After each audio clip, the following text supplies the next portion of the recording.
99 tahun lamanya aku menanti saat kebangkitan jasadku. Ini keinginanku menjadi kenyataan. Rohku bangkit kembali.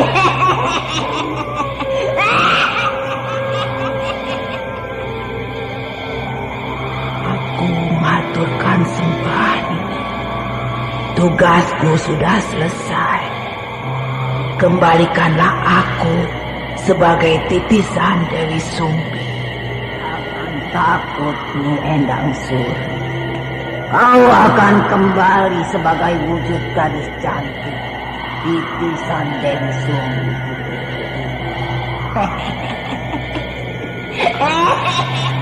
Terima kasih.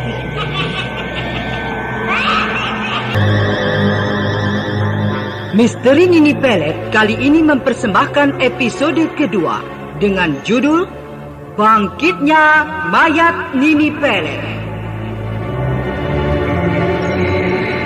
Naskah disusun oleh Ari Hidayat, teknik dan montase Moko ACP dengan sutradara Dian Pertiwi.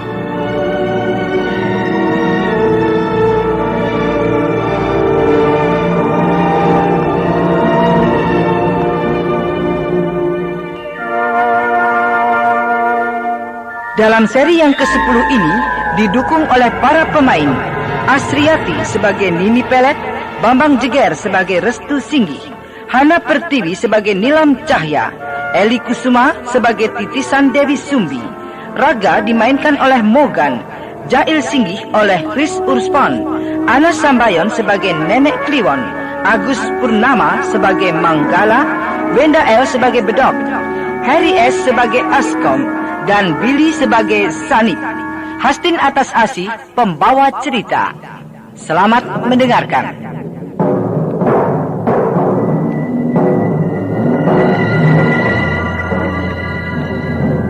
Pada bagian yang ke-9 telah dikisahkan bahwa di rumah Jail Singgih tengah terjadi ketegangan, di mana diketahui Jail Singgih mendengar suara langkah kaki orang yang membuatnya curiga dan khawatir. Begitu juga Widari istrinya. Keduanya lalu membangunkan Bedok dan Askom yang tertidur. Hingga akhirnya Jail Singgih bersama Bedok dan Askom segera keluar untuk melihat langkah kaki yang mencurigakan itu.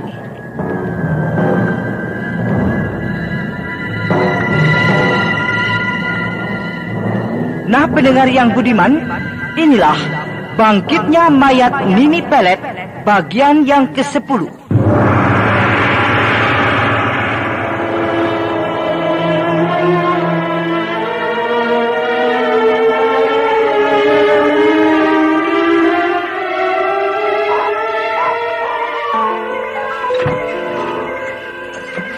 Aneh, kok di luar sepi-sepi saja? Tidak ada yang mencurigakan. Iya, aneh ya, Den. Tapi kedengarannya tadi itu memang langkah kaki orang, Den. Pasti ada orang, Den. Barangkali orangnya sembunyi, Den. Iya, benar juga, Den. Mungkin dia tahu kita keluar, lalu dia cepat-cepat sembunyi, Den. Itu bisa saja. Tapi di mana dia sembunyinya? Ayo, kita periksa seluruh tempat ini. Iya, Den. Ayo Askom, jalan. Kau saja duluan. Aku di belakangmu. Pengecut kamu. Sudah. Ayo, kalian ikuti aku. Iya, Den.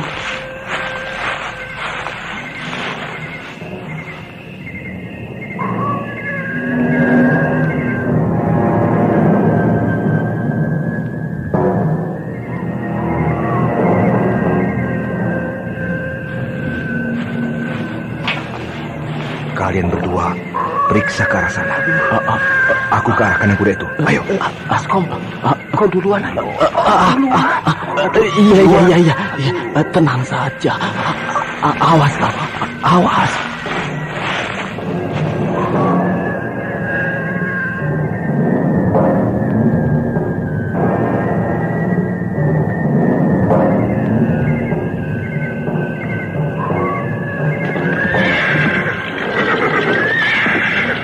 Tidak ada yang mencurigakan.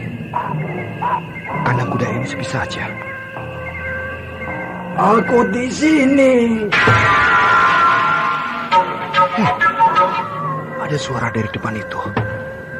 Iya, di dekat tumpukan rumput kandang kuda itu. Aku di sini, Den Jahil. Suara itu mengenal namaku. Siapa ya dia? Aneh. Kenapa dia tidak menampakkan dirinya? Hei, siapa di situ? Keluarlah! Maaf, Den. Aku bukan tidak mau menampakkan diriku. Tapi aku takut. Den Jahil tidak akan mengenali aku lagi. Kau kenal dengan aku? Hei, siapa kau sebenarnya? Den Jahil mungkin tidak akan ingat atau kenal denganku jika aku mengatakan terus terang padamu. Karena peristiwa itu sudah berlalu cukup lama sekali. Kau sepertinya menyimpan rahasia tentang diriku. Katakanlah, siapa kau sebenarnya? Tampakkanlah dirimu. Sebaiknya kita masuk ke dalam. Tidak baik kita bicara di tempat begini. Aku tidak akan menampakkan wajahku padamu, Den Jahil. Tapi aku hanya ingin memberitahumu bahwa aku sebenarnya adalah pembantu Den Jahil. Pembantuku? Rasanya aku tidak memiliki pembantu lain selain Askom dan Bedok itu. Den Jahil Singgi tidak akan ingat. Karena waktu itu Den Jahil masih kecil sekali. Kau jadi tahu aku masih kecil. Kau pasti banyak menyimpan rahasia ketahuanmu itu tentang keluargaku. Siapa kau? Jangan membuat aku penasaran. Kalau kau tidak menampakkan diri juga, aku yang akan mendekatimu. Dengan rasa penasaran, Jahil Singgi lalu mendekati suara yang sembunyi itu. Namun ketika dia tiba di tempat itu, dia hanya sia-sia karena tidak menemukan orang yang dicari. Aneh. Orang itu tidak ada. Dia menghilang. Padahal suara itu tadi dari balik tumpukan rumput ini. Siapa sebenarnya orang itu? Dia bilang dia pembantuku semasa aku kecil.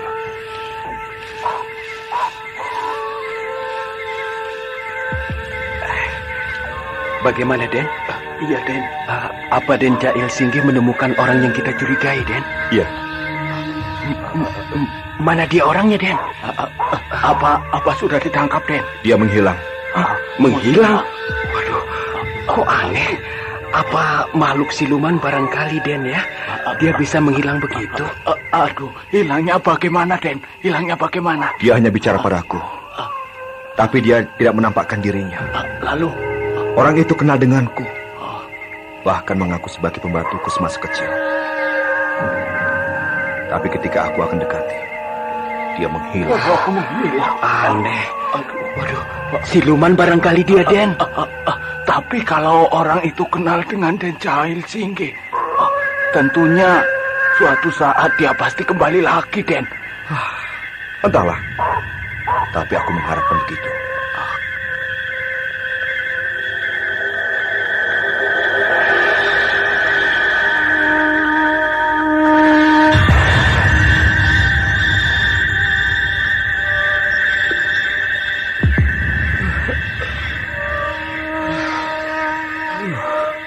Di mana aku ini? Kenapa keadaanku di tempat ini gelap sekali? Iya, kini aku ingat. Semula aku pingsan karena pengaruh pembukaan ilmu itu. Ketika aku berkelahi dengan Jahil Singgi, aku hampir-hampir mati membeku saat itu. Tapi siapa yang menolong aku dan membawanya ke tempat ini? Tempat ini seperti hutan.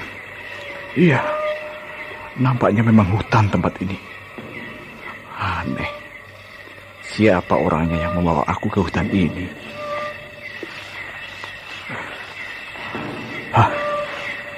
Ada suara langkah kaki. Suara langkah kaki orang menuju kemari. Barangkali orang itu yang menolongku dan membawanya kemari. Atau bukan. Sebaiknya aku sembunyi.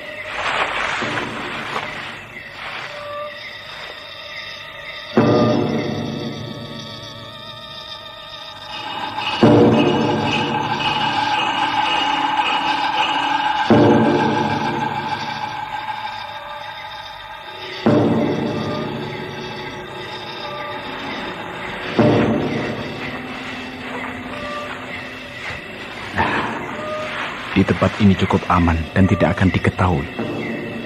Dari tempat ini, aku bisa melihat orang itu. Siapa dia sebenarnya? Persatuan Tunanetra Indonesia, Pertuni, di Kabupaten Jember, sejak berdirinya pada 1994, Pertuni Jember telah berhasil mengantarkan sebagian anggotanya menempuh pendidikan non-formal dan mengenyam pendidikan ke jenjang yang lebih tinggi. Informasi lebih lanjut datang langsung ke Sekretariat Pertuni, SLBA TPA Jember, Jalan Beranjangan 1, Jember. Mari sahabat tunanetra bergabung bersama kami di Pertuni, Persatuan Tunanetra Indonesia, sebagai wadah perjuangan para tunanetra Indonesia, khususnya di Kabupaten Jember, untuk menyamakan visi dan persepsi perjuangan kita, memajukan tunanetra Indonesia, Jember khususnya. Wujudkan masyarakat inklusif melalui Undang-Undang Disabilitas dan Strategi Multisektoral.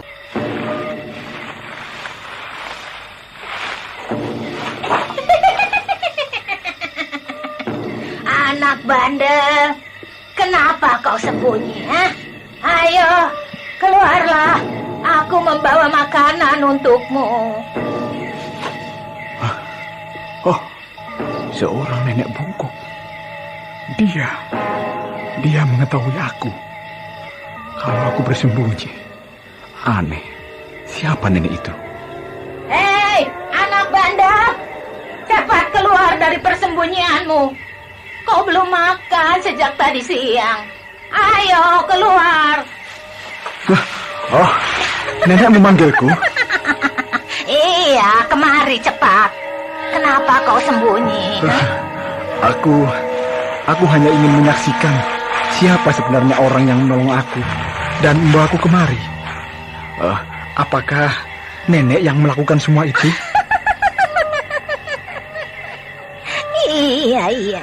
Kau hampir saja mampus terkena pengaruh pembekuan ilmu Bayu Geni itu, tahu? Ilmu Bayu Geni? Iya. Jadi ilmu itu namanya ilmu Bayu Geni?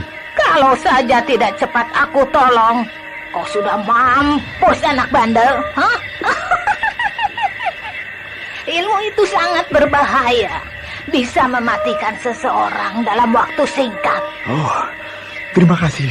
Terima kasih aku ucapkan atas pertolongan nenek.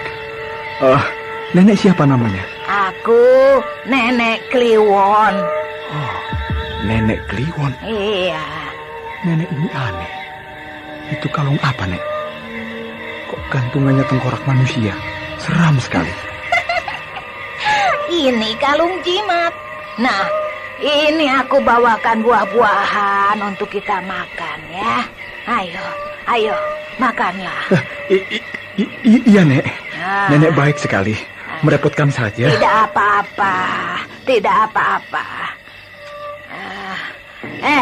Anak bandel. Kenapa kau sampai bisa berkelahi dengan laki-laki itu? Maksud nenek Jail Singgi itu? Iya. Jadi namanya laki-laki itu Jail Singgi? Iya. Aku berkelahi karena dia telah merebut kebahagiaan masa depanku bersama kekasihku Widari. Dia telah menikahi kekasihku itu. Semenjak aku pergi mengembara. Padahal sudah sejak dulu aku telah merencanakan akan mengawini kekasihku itu. Aku sangat mencintai dia, Nek. Tapi dia kini sudah menjadi milik orang lain. Lucu sekali. Cuma persoalan cinta saja kau sampai berani mempertaruhkan nyawamu. Persoalannya bukan sepele itu, Nek. Saya melakukan hal itu karena perjuangan saya yang selama ini saya impikan. itu harus hancur dengan laki-laki bajingan yang tidak aku kenal itu. Ternyata kekasihku Widari itu kawin karena terpaksa. Dia sebelumnya telah diperkosa laki-laki itu. Itulah yang lebih membuatku jadi marah, Nek. Petualanganmu cuma sebatas itu, anak bandel. Kau belumlah mendapatkan arti hidup sebenarnya. Pengembaraanmu yang lama itu tidak menjadikan dirimu dewasa. Kalau saja kau mau mengendapkan segala persoalan kekasihmu di masa lalumu itu, kau lebih sempurna mengartikan pengembaraanmu yang bertahun-tahun itu. Kau belum dewasa, anak bandel, belum. Saya tidak mengerti kedewasaan, Nek. Padahal usia saya sudah melebihi kedewasaan itu sendiri. Saya selalu ngambang dalam persoalan. Yang ada dalam pikiran saya hanyalah hidup bahagia dengan Widari. Makanya, saya berani melakukan apapun demi memiliki dia, Nek. Sudah. Jangan dipersoalkan lagi, anak bandel. Tenangkan saja pikiranmu, ya. Berdakwah adalah kewajiban setiap muslim, tak terkecuali para tunanetra. Mari bergabung bersama kami, ITMI, Ikatan Tunanetra Muslim Indonesia Daerah Jember, untuk bersama-sama menuntaskan para tunanetra memperdalam agama Islam dan mencintai Al-Quran. Para tunanetra Muslim Indonesia mendirikan Ikatan Tunanetra Muslim Indonesia (ITMI) di Jember, berdiri sejak 13 November 2011. Informasi lebih lanjut, datang langsung di Sekretariat ITMI Jember, SLBA TPA Jember, Jalan Beranjangan nomor 1 Jember. Wujudkan masyarakat inklusif melalui Undang-Undang Disabilitas dan Strategi Multisektoral.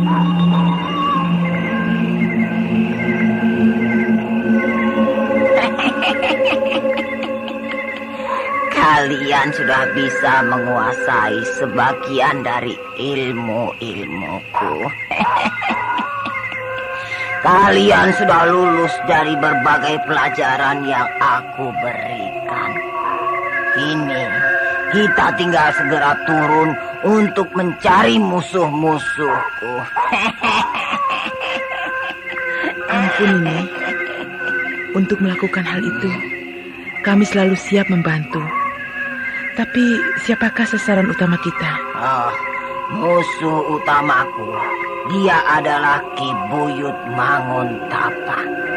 Kita harus menemukan tempat persembunyiannya yang selama ini belum aku temukan. Nini, siapakah sebenarnya orang itu, Nini? Orang itu musuh besarku. Dia penghalang bagi kita. Dia harus kita musnahkan.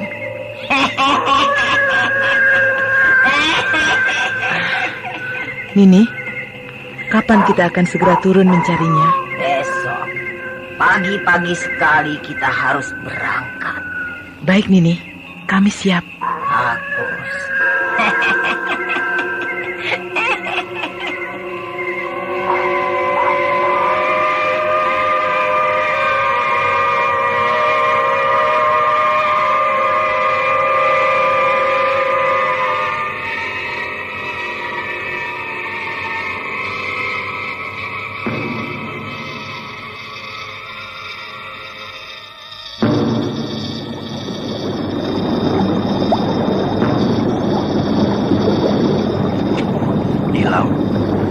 Tentunya putus asa karena belum juga berhasil menutup sinar matahari dengan apa yang kita lakukan itu. Aku tidak pernah merasa putus asa. Apalagi yang aku lakukan sesuatu yang amat berguna. Justru aku akan terus berusaha untuk bisa kedua tapak tanganku ini bayangannya menutupi sinar matahari di lubang itu. Aku senang kalau kau berpendirian begitu. Restu. Kenapa?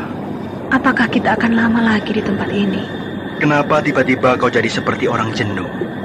Apa kau sudah tidak betah berada di dalam gua ini? Bukan itu maksudku. Tapi tentang hubungan kita. Rasanya aku tidak bisa kita akan terus-menerus berdua. Kalau tidak segera kita resmi jadi suami istri. Kau ini sudah tidak tahan lagi ya? Kamu selalu bergurau. Bergurau apanya? Aku mengerti perasaanmu. Pokoknya kau tidak perlu khawatir, istriku. Apa? Kau memanggilku istrimu? Iya. Apa kau tidak mau? Bukankah tadi kau menginginkannya? Kamu ngaco. Buat apa kalau cuma disebut saja begitu? Resmi kawin maksudmu? Ya nanti. Lihat saja situasi kita ini. Pokoknya nanti kau harus melahirkan anak. Kau menghayal. Menghayal untuk suatu rencana kan gak apa-apa. Siapa tahu kenyataan. Itu kan mau kita. Sudah. Aku ngantuk. Ya, kau tidur saja. Aku masih ingin menikmati air terjun itu. Ada apa itu rame-rame?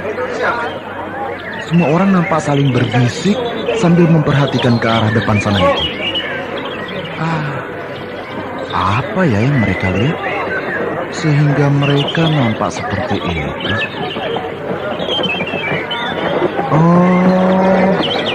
Rupanya mereka tengah membicarakan dan memperhatikan dua orang penunggang kuda yang tengah mengarah ke pasar ini. Iya, itu di depan sana itu. Nampak seorang laki-laki dan wanita. Masing-masing menunggangi kuda menuju kemari. Siapa ya mereka? Tapi nampaknya yang wanita itu aku seperti kenal. Rupanya wanita yang menunggangi kuda itu Nyai Dewi Sumbi. Iya, wanita itu ternyata Nyai Dewi Sumbi. Tapi pemuda yang bersamanya itu siapa ya? Nampaknya aku baru melihatnya. Pemuda itu nampak gagah. Dia mengenakan pakaian kehormatan. Mungkin pemuda itu kekasih Nyai Dewi Sumbi yang baru. Ya, karena kabarnya dia sudah lama tidak lagi berhubungan dengan Den Jahil Singgi. Dan Den Jahil Singgi sendiri sudah lama kawin. Tapi aneh, Nyai Dewi Sumbi baru kelihatan lagi di desa ini. Dia sudah lama menghilang. Kakang, kau lihatlah. Mereka nampaknya memperhatikan kita. Iya, Dewi. Mereka membicarakan kita. Nampaknya mereka merasa asing melihat kedatangan kita berdua. Benar, Dewi. Aneh. Mereka sepertinya sudah tidak mengenali aku lagi. Padahal kalau mereka tahu bahwa aku ini adalah sebenarnya penduduk asli desa ini, yang mereka kira gila dan menghilang. Kakang. Ya, Dewi. Kita harus mencari tempat penginapan. Malam ini seperti yang sudah direncanakan Nini pada kita. Kita harus mendapatkan tempat dulu untuk bermalam. Bagaimana kalau kita nginap di warung Pak Tua? Tempat biasa dulu aku minum arak. Terserah kau saja, Dewi. Mari kita ke sana. Aku pun rasanya sudah lama tidak merasakan araknya Pak Tua itu. Jadi kita ke tempat itu dan kita bermalam di sana. Ya. Baiklah, mari. Bagaimanakah kisah selanjutnya? Apakah yang akan terjadi nantinya jika Dewi Sumbi bertemu dengan Jahil Singgi? Nah, saudara pendengar, ikutilah lanjutan serial misteri Nini Pelet. Sampai jumpa.